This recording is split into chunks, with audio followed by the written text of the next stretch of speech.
Hi everyone, welcome to the Rugby League History channel. Today I'll be doing my round 2 tips for the 2023 NRL season. Last week I got 5 out of 8 correct, which I think is pretty good for round 1.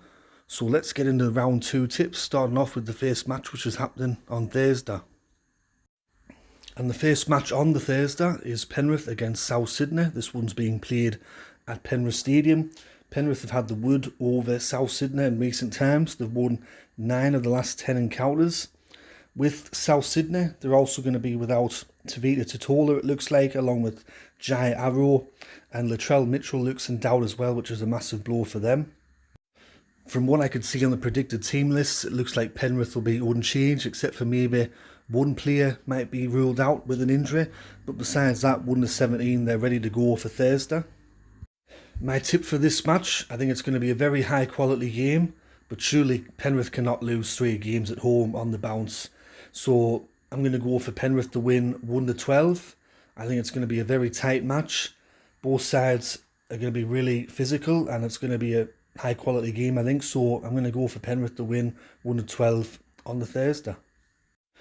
The first of the Friday matches sees Parramatta against Cronulla. This one's being played at the Western Sydney Stadium. In recent times, Cronulla's been a bogey side for Parramatta. They've won 7 of the last 10 encounters. And it always seems, especially I think in the last couple of years, these two sides meet early in the year. With Cronulla, they're going to be without Wade Graham. He's been ruled out for 3 to 4 weeks.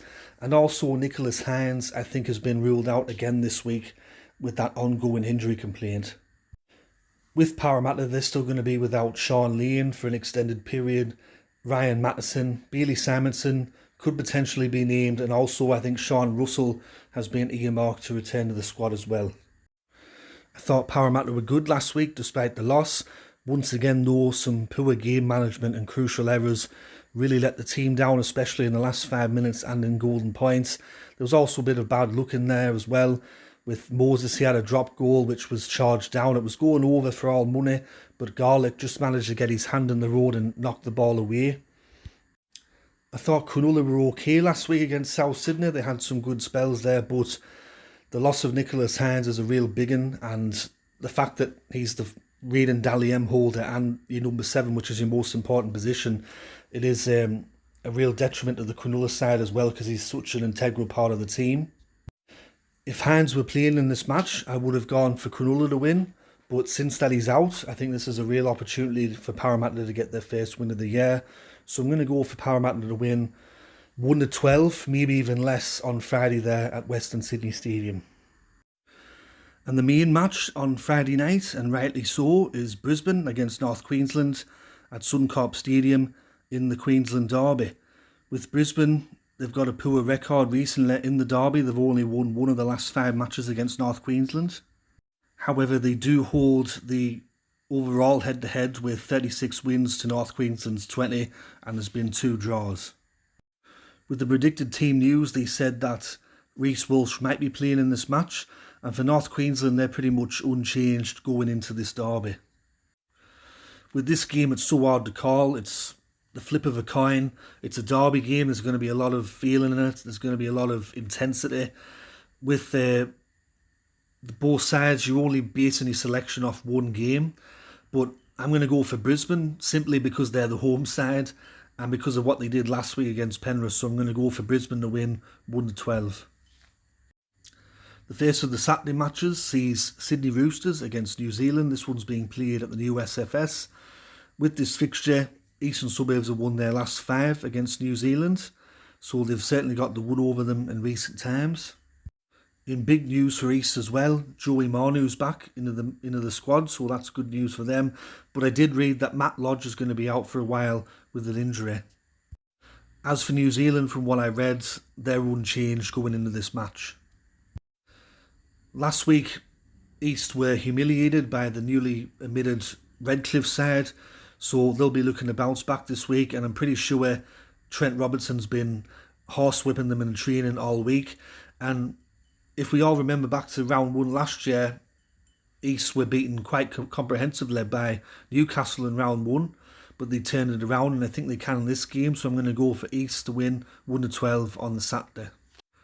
The second match on Super Saturday sees Redcliffe against Canterbury. This one's being played at the KO Stadium in Redcliffe. Redcliffe were very impressive last Sunday against Sydney Roosters, and with Canterbury, they were down, I think, 18-0 in the match, but then they showed resilience. They come back, and it took until 5 minutes from full time for North Queensland to seal the game. So they definitely showed some resilience and some character in that match. Jordan Rappin is out for, I think, 3 weeks from what I read, due to a shoulder charge or some indiscretion. Redcliffe are pretty much unchanged going into this match. I really think that Redcliffe can go back-to-back at the start of the year with 2 wins. I think that they were impressive in round 1, and I think that they can definitely get the win in round 2.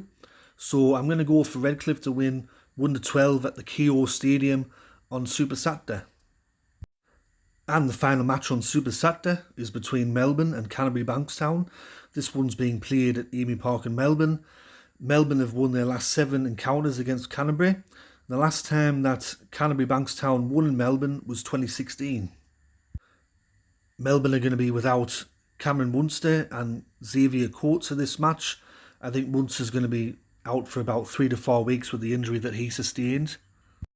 Whereas I think Canterbury are pretty much unchanged going into their second round match. They were very poor against Manly, and I think they were probably the worst team of round 1, and definitely Touchline Sports Podcast and Emilio are in damage control at the moment.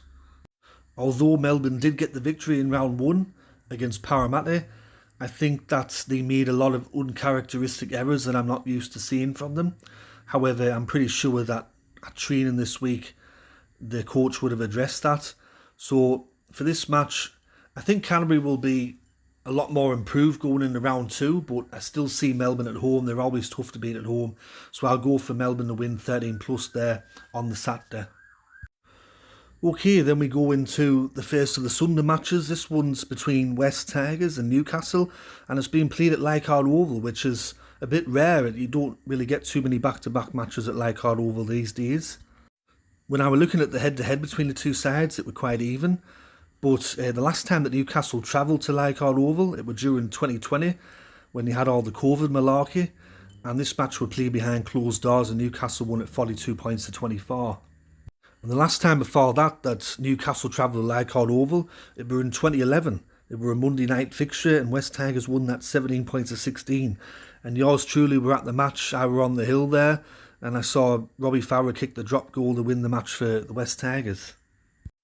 I only got to see the highlights of the Newcastle against New Zealand match, but from what Z Tank 99's reaction was, it was another frustrating day for Newcastle, and things just didn't seem to work.